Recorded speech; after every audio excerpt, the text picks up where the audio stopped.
প্রিয় ছাত্রছাত্রীরা, আশা করি তোমরা সকলে ভালো আছো।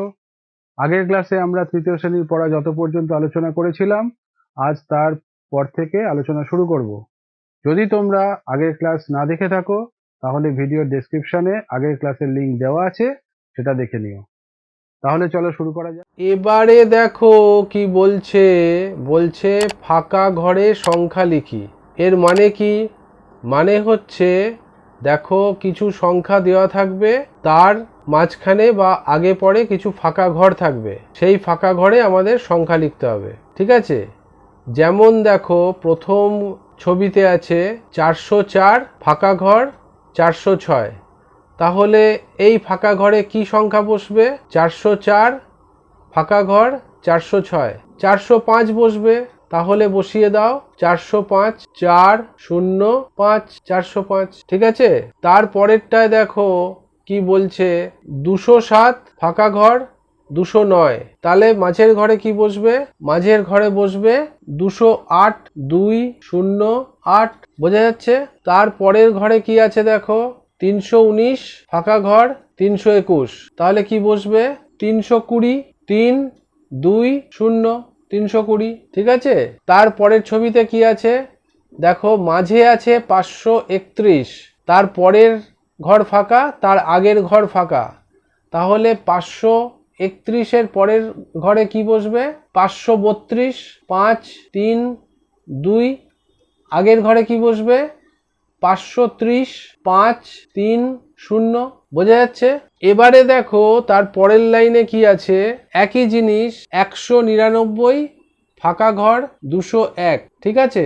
তাহলে মাঝের ঘরে কি বসবে? 199-এর পরের সংখ্যা 200 200। তারপরে 201। বোঝা যাচ্ছে? তারপরের ছবিতে দেখো প্রথম দুটো ঘর ফাঁকা, তার 3 নম্বর ঘরে আছে 181। তাহলে 181-র আগের সংখ্যা কি? 180 180। তার আগের সংখ্যা কি? 179 179। বোঝা যাচ্ছে? এবারে দেখো তারপরের ছবিতে মাঝের সংখ্যা দিয়েছে 780। তাহলে তার আগের সংখ্যা কি হবে? 779 779। আর তার পরের সংখ্যা কি হবে? 780-র পরের সংখ্যা 781 781। বোঝা যাচ্ছে? আর শেষের ছবিতে দেখো মাঝের সংখ্যা 390, তার আগের সংখ্যা কি? 389 389 389।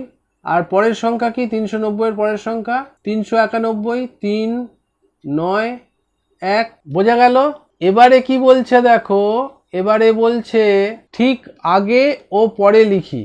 এর মানে কি? ঠিক আগে ও পরে লিখি এর মানে হলো, দেখো মাঝে একটা সংখ্যা দেওয়া আছে 247, তার আগের সংখ্যা পরের সংখ্যা লিখতে হবে। ঠিক আগের সংখ্যা ঠিক পরের সংখ্যা, যেমন করে আগেরগুলো করলাম, আগের ছবিগুলোর মতনই অনেকটা এখানে মাঝের সংখ্যাটা খালি দেওয়া আছে। তাহলে দেখো 247, তার আগের সংখ্যা হবে কত? 246। এখানে দেখো ঘরটা খুব ছোট দেওয়া আছে, এখানে 246 লিখলে খুব ছোট হয়ে যাবে, আমি ওপরে লিখছি। ঠিক আছে? 247-এর আগের সংখ্যা 246 2 4 6। ঠিক আছে? আর পরের সংখ্যা 248 2 4 8। বোঝা গেল? তারপরেরটা দেখো 301। তাহলে 301-এর আগের সংখ্যা কত? 300, লিখে দাও 300। পরের সংখ্যা কত? 302, লিখে দাও 302। বোঝা গেল? এখন দেখো তারপরের ছবিতে আছে 400। 400-র আগের সংখ্যা কত? 399 399। আর 400-র পরের সংখ্যা 401 401। আর শেষের ছবিটা দেখো 580, তার আগের সংখ্যা কি হবে? 579 579। আর পরের সংখ্যাটা 581 581। বোঝা যাচ্ছে? তারপরের কি বলছে দেখো, তারপরে একটা ছবি আছে দেখো, পাখি তার ঠোঁটটা হাঁ করে আছে। এর মানেটা দেখো, ঠোঁটটা যেদিকে হাঁ করা থাকে সেই দিকের সংখ্যাটা বড় হয়, আর যেদিকে হাঁ করা থাকে না সেই দিকের সংখ্যাটা ছোট হয়। এটাকে আমরা যেদিকে হাঁ করা থাকে সেদিকে বড় সংখ্যা লিখি, তাকে বলে বৃহত্তর সংখ্যা। আর যেদিকে হাঁ করা থাকে না সেদিকটায় হয় ক্ষুদ্রতর সংখ্যা। ঠিক আছে, ক্ষুদ্রতর মানে দুটো সংখ্যার মধ্যে যে ক্ষুদ্র মানে ছোট তাকে বলে ক্ষুদ্রতর, আর দুটো সংখ্যার মধ্যে যে বড় তাকে বলি বৃহত্তর। ঠিক আছে, তাহলে দেখো এখানে 377 আছে আর পাখির হা করা মুখটা 377-এর দিকে। তাহলে তুমি এই ঘরে এমন যে কোনো সংখ্যা লেখো যেটা 377-এর থেকে কম, তাহলে সেটা একটা তাহলে অর্থপূর্ণ সংখ্যা হবে। 377, সেদিকে পাখির হা করা মুখ আছে, আর 377-এর থেকে যে কোনো ছোট সংখ্যা তুমি বসাও। আমি ধরো বসালাম 277। 277, এখানে জায়গা ছোট বলে আমি পাশে লিখলাম 277। 377 থেকে যে কোনো ছোট সংখ্যা লিখতে পারো, সেটা 376ও হতে পারে, আমি 277 লিখলাম। ঠিক আছে, আচ্ছা এবার দেখো পরের ছবিতে আছে বাঁদিকে আছে 235 আর ডান দিকে আছে 435। তাহলে পাখির হা করা মুখটা বড় সংখ্যার দিকে থাকবে, তাহলে তুমি খালি হা করা মুখটা দাও, পাখি তো আঁকা যাবে না। হা করা মুখটা বড় সংখ্যার দিকে দাও, মানে 435-এর দিকে দাও, এরকম করে। বোঝা গেল? ঠিক আছে, এই রকম ভাবে আমাদের করতে হবে। এবারে দেখো কি বলছে 378 আর 387। তাহলে কে বড়? 378 আর 387-র মধ্যে 387 বড়, তাহলে পাখির হা করা মুখটা 387-র দিকে থাকবে, তাহলে হা মুখ 387-র দিকে।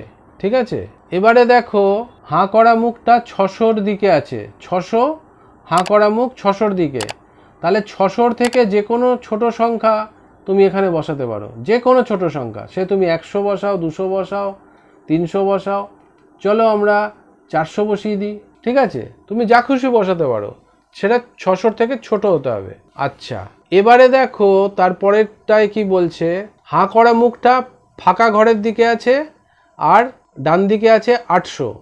তাহলে 800-র থেকে যে কোনো বড় সংখ্যা তুমি এখানে বসাতে পারো ফাঁকা ঘরে, যে কোনো বড় সংখ্যা। এই না যে আমি যা বসাবো সেটাই ঠিক আর বাকি সব ভুল, তা না। তুমি ধরো এখানে 900 লিখতে পারো, 1000 লিখতে পারো। ঠিক আছে, এমনকি 801ও লিখতে পারো, কারণ এটা বড়। 800-র থেকে যে কোনো বড় সংখ্যা। চলো আমি 802 লিখে দিই। ঠিক আছে, আচ্ছা 802 800-র থেকে বড়। ঠিক আছে, এবারে দেখো ডান দিকের ছবিটায় কি আছে, 807 আর 800। তাহলে হাঁ করা মুখটা কোন দিকে হবে? যে বড় তার দিকে হবে, তাহলে 807 বড়, হাঁ করা মুখ 807-এর দিকে। বোঝা যাচ্ছে? এবারে দেখো পাখির হাঁ করা মুখটা বাঁ দিকে আছে, তাহলে বাঁ দিকে বড় সংখ্যা আর ডান দিকে ছোট সংখ্যা বসাতে হবে। যে কোনো সংখ্যা তুমি বসিয়ে দাও। হাঁ করা মুখের বাঁ দিকে বড় সংখ্যা, তাহলে চলো এখানে আমরা 900 বসিয়ে দিই, আর ডান দিকে ছোট সংখ্যা 900-র থেকে যে কোনো ছোট সংখ্যা, চলো 700 বসিয়ে দিই। যা খুশি বসাতে পারো, কিন্তু হাঁ করা মুখের দিকে বড় সংখ্যা দেবে, হাঁ করা যেদিকে মুখ নেই সেদিকে ছোট সংখ্যা দেবে। ব্যাস, এই হলো কথা। এবারে দেখো পরের ছবিটায় হাঁ করা মুখটা ডান দিকের দিকে আছে, ডান দিকের ফাঁকা ঘরের দিকে হাঁ করা মুখ আছে, তাহলে ডান দিকের ঘরে দেবে বড় সংখ্যা, বাঁ দিকের ঘরে দেবে ছোট সংখ্যা। চলো আমরা এখানে একটা সংখ্যা দিই, 500 দাও, 500, আর এখানে 400 দাও। বোঝা গেল? 500 বড়, 400 ছোট। ঠিক আছে, আশা করি বুঝতে পেরেছ। যদি বুঝতে কোনো সমস্যা থাকে তাহলে কমেন্টে জানাবে, ভালো লাগলে লাইক করবে, বন্ধুদের সঙ্গে শেয়ার করবে। তাতে তোমরা যেমন শিখতে পারলে বন্ধুরাও শিখতে পারবে। এই সিরিজের পরবর্তী ভিডিও সবার আগে পাওয়ার জন্য চ্যানেলটি সাবস্ক্রাইব করো। শিগগিরই দেখা হচ্ছে। ভালো থেকো, সুস্থ থেকো, সাবধানে থেকো। টাটা।